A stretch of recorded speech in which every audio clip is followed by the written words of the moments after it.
ସାଙ୍ଗମାନେ ଆଜିକାଲିକା ଦୁନିଆ ଏତେ ମାରାତ୍ମକ ହେଇଗଲାଣି ନା ଝିଅମାନଙ୍କ ପାଇଁ ସ୍ପେଶିଆଲି ଆପଣମାନେ ଶୁଣୁଥିବେ ବ୍ୟୁଟିଆଲି ମର୍ଡର।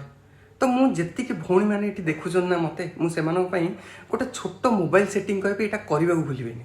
ଆପଣମାନେ ଯେଉଁଠି ବି ଅସୁରକ୍ଷିତ ଫିଲ୍ କରିବେ ଏଇଟାକୁ ଆପଣମାନେ ଲଗେଇ ପାରିବେ।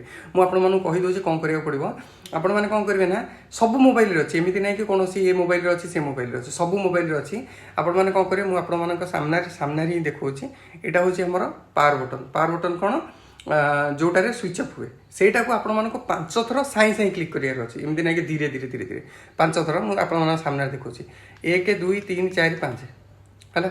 ଆପଣମାନେ ଦେଖିବେ ଗୋଟେ ନମ୍ବର ଇମର୍ଜେନ୍ସି ନମ୍ବର ବୋଲି ଗୋଟେ ଡାଏଲ୍ ହେଇଯାଉଛି। ଏଇ ଇମର୍ଜେନ୍ସି ନମ୍ବର କ'ଣ? ଇମର୍ଜେନ୍ସି ନମ୍ବର କିଛି ନୁହଁ, ଯେଉଁଟା ଆପଣମାନେ ଯେଉଁ ନମ୍ବରଟା ରେଜିଷ୍ଟର କରିଦେବେ।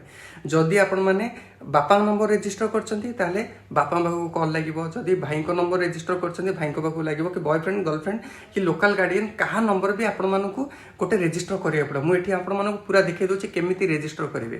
ଆପଣମାନେ ପକେଟରେ ମୋବାଇଲ ରଖିଛନ୍ତି କି ହାତରେ ମୋବାଇଲ ଧରିଛନ୍ତି, ମୋବାଇଲ ସ୍କ୍ରିନ୍ ଦେଖିବା ଦରକାର ନାହିଁ।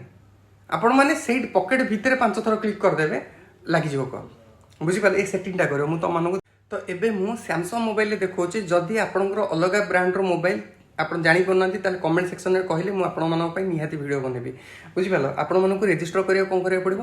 ପାୱାର ବଟନ୍କୁ ଜୋରରେ ଚିପିକି ଧରିବ, ଦେଖିବ ଏଇ ଟାଇପ୍ର ଆସିବ ଇଣ୍ଟରଫେସ୍। ଗୋଟେ ଆସିବ ସୁଇଚ୍ ଅଫ୍, ଗୋଟେ ଆସିବ ରିଷ୍ଟାର୍ଟ, ଗୋଟେ ଆସିବ SOS ଇମର୍ଜେନ୍ସି କଲ୍। ତ SOSରେ କ୍ଲିକ୍ କରିବ। SOSରେ କ୍ଲିକ୍ କଲା ପରେ ଆପଣଙ୍କୁ ଏଇଠି ଗୋଟେ ଆସିବ ଟ୍ୟାପ୍। ଏଇ ଜାଗାରେ ଆସିବ ଟ୍ୟାପ୍ ପ୍ଲସ୍ ଟୁ ଆଡ୍। ତ ଏଇ ପ୍ଲସ୍ରେ ମୁଁ କ୍ଲିକ୍ କଲି ହେଲା।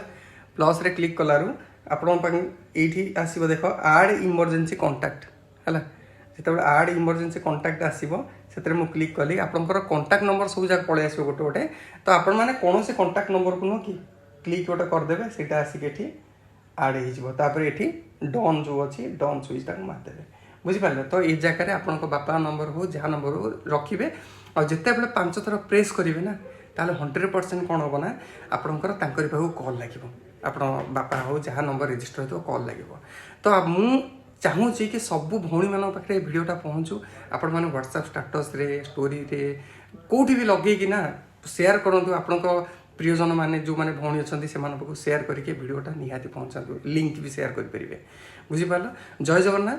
ମୁଁ ଆପଣମାନଙ୍କୁ ଏମିତି ବହୁତ ସାରା ଜିନିଷ କହିବି, ମୋଟିଭେସନାଲ୍ ଟିପ୍ସ ବି କହିବି, ଏସବୁ ଜିନିଷ ବି କହିବି।